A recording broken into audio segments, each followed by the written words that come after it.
महापुराण के दक्ष लक्षणों का वहाँ चिंतन चला।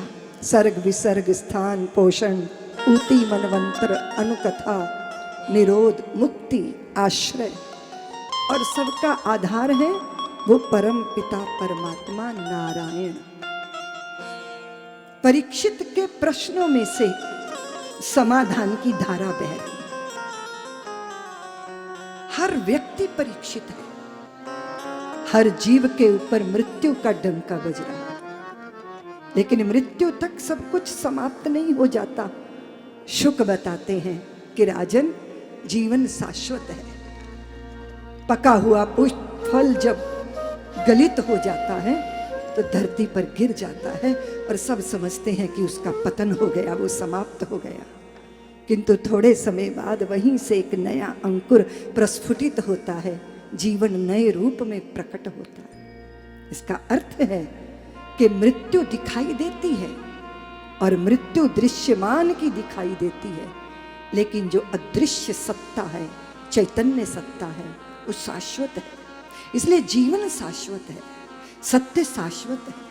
जो पहले भी था अब भी है और बाद में भी रहेगा, सत्य तो वही है। जो पहले नहीं था अब है, बाद में नहीं रहेगा, उसे सत्य नहीं कहा जा सकता। हाँ, सत्य सुवर्ण है और उस सुवर्ण में पैदा हुए आभूषण वो सत्य नहीं है, लेकिन उन आभूषणों का महत्व है।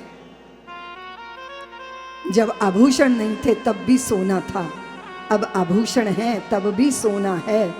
और अगर सारे आभूषणों को इकट्ठा करके ओखली में कोट दिया जाए, समाप्त कर दिया जाए, तो भी सोना समाप्त नहीं होता। तो नाम रूप बदलता है पर तत्व नहीं बदलता, अस्तित्व शाश्वत है। पंजाब की धरती पे गुरुओं ने कहा कि एकमकार सतनाम करता पुरख निर्भव निर्वैर अकाल मूरत अजोनी सैभंग गुरु प्रसाद आद सच जुगाद सच है भी सच नानक होसी भी सच। जो पहले भी था आज भी है बाद में भी रहेगा, वही सत्य है, वही परमात्मा सत्ता सत्य है और वही अनुस्यूत है सबके भीतर। और वो एक सत्ता है, वो दो नहीं, वो चार नहीं, वो पांच नहीं, वो एक सत्ता है। एक ज्योत है सब दीपों में, सारे जग में नूर एक है। सच तो ये है इस दुनिया का हाकिम और हजूर एक है। हर मानव माटी का पुतला, जीवन का आधार एक है। गहराई तक जाके देखो सदधर्मों का सार एक है। एक वाहेगुरु एक परमेश्वर, कृष्ण और श्री राम एक हैं।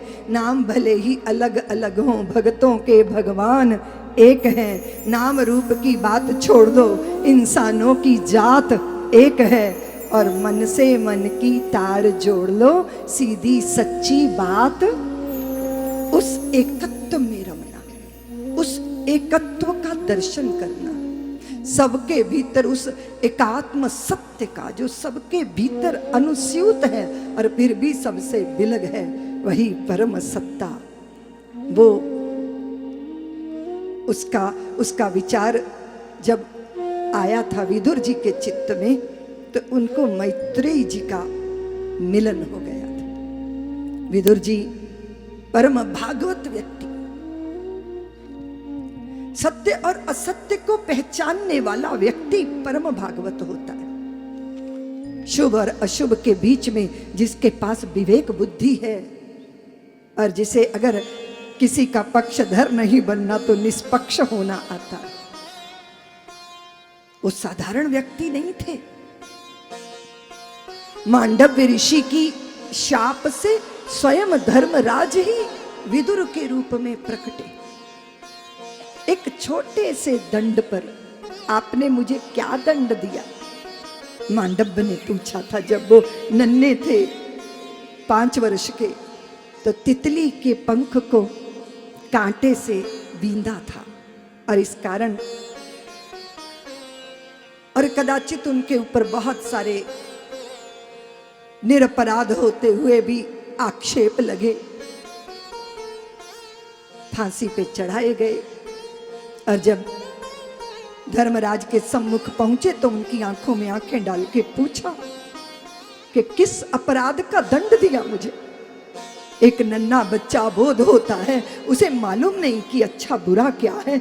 उस समय के किए गए अपराध को आपने इतना शाश्वत मान लिया।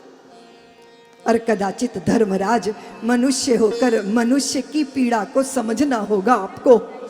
और शापित धर्मराज ही विदुर के रूप में प्रकट है।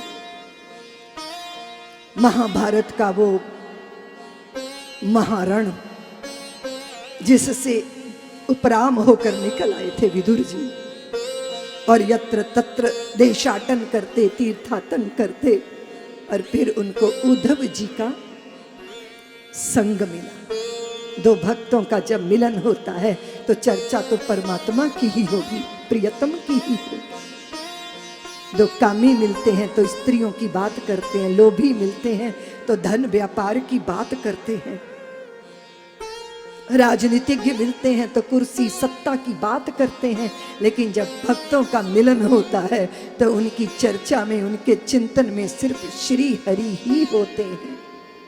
विदुर जी को ऐसी दशा में, बड़े हुए बाल, मटमैले वस्त्र पहने हुए, लेकिन तप के तेज से प्रकाशित मुखारविंद, उद्धव जी व्याकुल श्री हरि के लिए। दो भक्तों का मिलन हुआ। पता चला कि महाभारत के युद्ध का निर्णय क्या हुआ।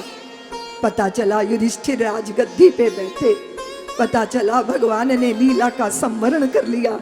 उद्धव ने बताया, विदुर जी, भगवान ने अंतिम जब अपनी लीला को समेटा तब आपका स्मरण किया और कहा, उद्धव विदुर जी मिलेंगे तो जरूर विदुर जी को मैत्रेय जी के पास भेजिए। और जब विदुर जी ने श्रवण किया कि मुझे प्रभु ने याद किया तो करुणा से, वत्सलता से उनकी आंखों से अश्रु प्रवाह बहने, रोम रोम पुलकित हो गए। महाभारत के उस महायुद्ध की चर्चा करने लगे और उद्धव जी भगवान के बचपन की बाल लीलाओं का चिंतन करने लगे। कथा करते दोनों भक्त जब हरिद्वार की ओर जा रहे थे तो उनके शीश पर छाया करने के लिए पक्षियों ने अपने पंख फैला लिए। उनके ऊपर पंख फैला फैला के पंछी, कोई भल्लुक मधु छत्र लाया, दोनों भक्तों के चरणों में रख दिया। कोई बानर सुपक फल लाया, सेवा में अर्पित कर दिया। जब व्यक्ति का अभिमान विगलित हो जाता है तो प्रकृति ऐसे व्यक्ति की सेवा में तत्पर हो जाती है। धरती की मृदुल माटी कोमल हो गई।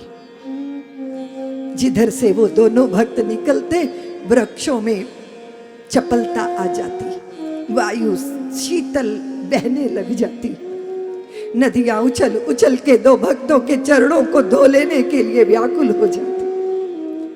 लेकिन यहां तो ये दोनों ही व्याकुल हैं, श्री हरि के लिए व्याकुल। कदाचित कोई परमात्मा के लिए अपने तन पे राख भस्मी रमाता है, लेकिन इनका हृदय तो प्रभु की याद में संपूर्ण सर्वांग अस्तित्व ही राख हो गया। विरह से व्याकुल वे दोनों, घनश्याम तुम्हें ढूंढने जाए कहां कहां। और जो विरह की आग है ये साधारण जल से बुझ नहीं सकती। और कदाचित हम देखते हैं कि साधारण लोग जब संसार की वासना की प्यास चित्त में पैदा कर लेते हैं, वो भी छोटे छोटे पोखरों से उनकी प्यास बुझती नहीं। और ये तो ईश्वर के लिए प्यास लगी है चित्त। और याद रखना देवियों, किसी भी संसार का कोई भी सत्य का संग परमात्मा को नहीं मिलाता, परमात्मा की प्यास पैदा कर देता है। सत्संग का प्रसाद है प्रभु के लिए प्यासे हो जाना, प्रभु के लिए मुमुक्षु हो जाना, प्रभु के लिए व्याकुल हो।